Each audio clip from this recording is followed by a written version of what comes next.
Hello, I'm Brianna and welcome to my channel.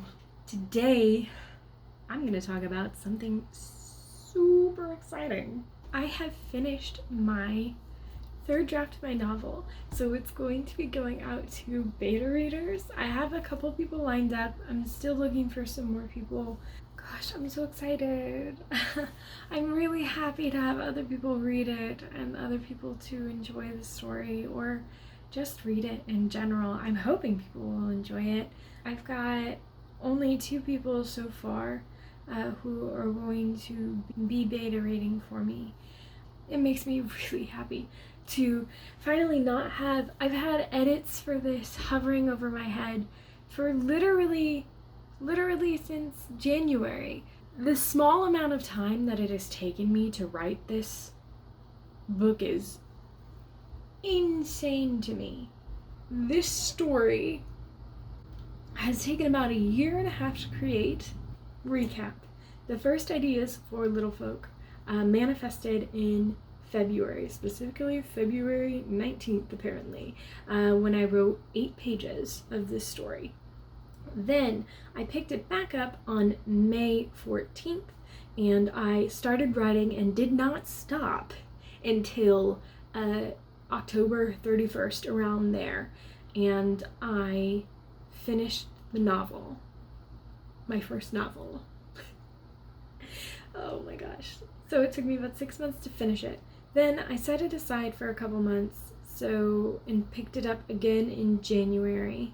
In January, I started my first round of edits. I finished the second draft in May, decided I needed to do some more edits, and just finished the third draft yesterday on the 9th of July.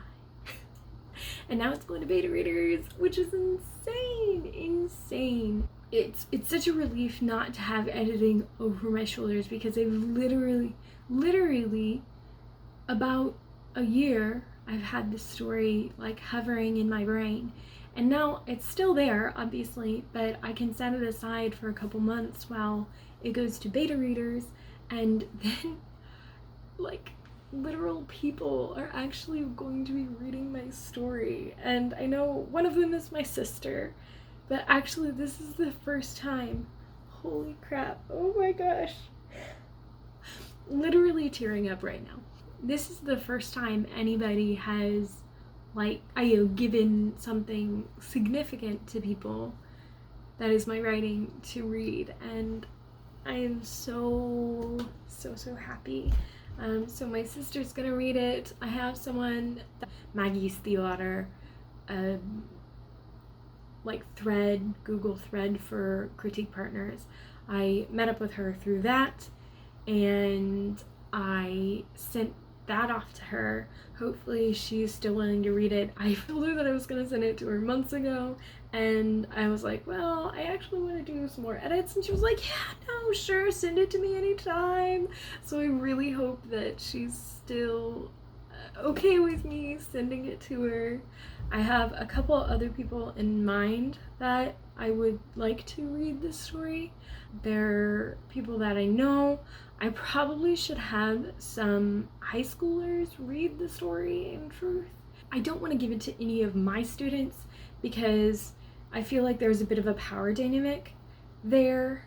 That's an issue. And it feels weird to get a critique from a student who I've taught. I might see if my sister knows any kids, because she's a librarian, and she might know a couple high school students who are in the genre, and that's another issue. If people are reading outside a genre than they normally read, their critique's going to be significantly different, because they are critiquing the genre on top of critiquing your story, and that's an entirely different thing. But I am still on the hunt for a few more beta readers. Ideally, I honestly am not sure how many people I want to read this. I've heard 3 is a good number, but then I've also heard other people have 10 and other people have 5, and I guess it just depends on me personally. It's the first time I'm doing this, so I can basically do whatever I want and then figure out what I liked and what I didn't like about the process. We'll see about vlogging more about beta readers and stuff like that. The fact that I am at this point is just freaking amazing. But that's where I am. Basically, this month I am chilling. It was so weird because I sat down yesterday. I was like, I'm gonna edit like one chapter. I had started chapter 23 the other day and I just wasn't motivated to do it. So I came back and I edited chapter 23, and then I was like, I'm good to go. So I just finished it. Before yesterday, I did a like 10-hour work day on July 1st, and I filmed the whole thing, and then I was like re-watching it and re-editing it, and like those sorts of videos are supposed to be pretty motivating. I kind of used the video as a way to complain about what I was thinking, and I didn't think it was motivating.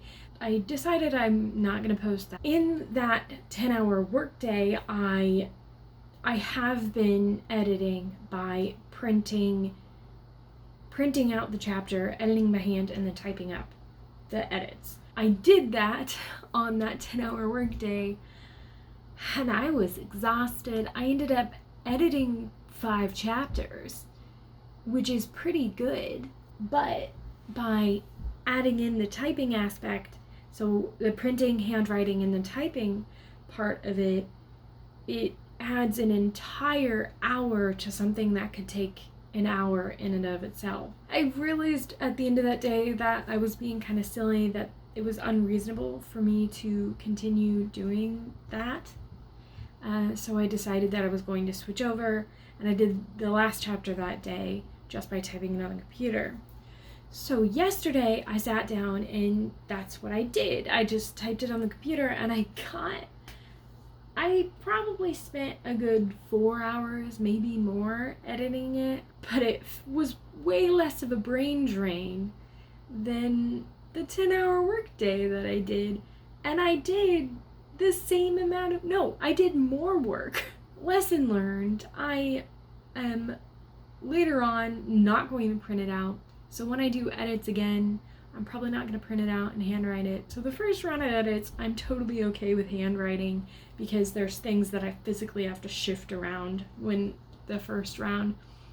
But once I get to the second round, it's more detail work and less like overarching plot work that I have to work on. So I've learned that the second round of edits, I'm just going to do it on the computer. With those edits done, my plans are to just chill this month. I have no writing goals except to think about writing, and it is fantastic.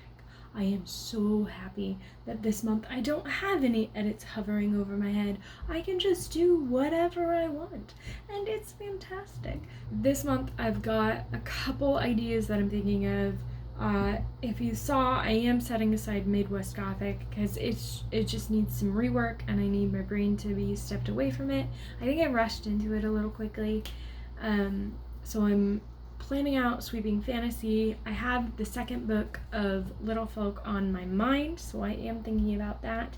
I am also revisiting some older concepts and seeing if those might be some that I want to work on. I'm also thinking about doing a completely new story that is just added elements from like things that I like, because that's what Little Folk was. The origin of Little Folk was me literally writing down everything that I liked in a story and just putting it into a story and writing about it. I mean, it got me where I'm going, but I have so many other ideas that I want to explore, so I don't want to abandon those, but I don't know. So I don't know what I'm going to be writing next, is the basis of that spiel.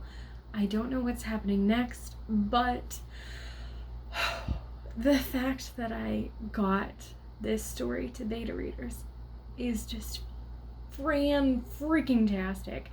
It makes my writing goals more of a reality. Like, the fact that I want to get published someday feels way closer now that someone's actually going to be reading my book. Don't mind me just fantasizing about being a published author. No would be so cool. So I'm still on the hunt for some more beta readers. I have 0 writing plans for this month. I'm just gonna explore, and I am so excited about that. And I am ready for a new story, and I am so much closer to getting a book published, and I am so excited. Oh, so I get beta readers, and then I'm gonna query, and then I'm hopefully getting an agent. Oh, I'm excited. Alright, so thank you so much for watching, and if you have hit any goals that you are super proud of at this point, comment down below. I want to have some conversations, and I want to hear what you have to say. Thank you so much for watching this channel, and I will see you later. Bye!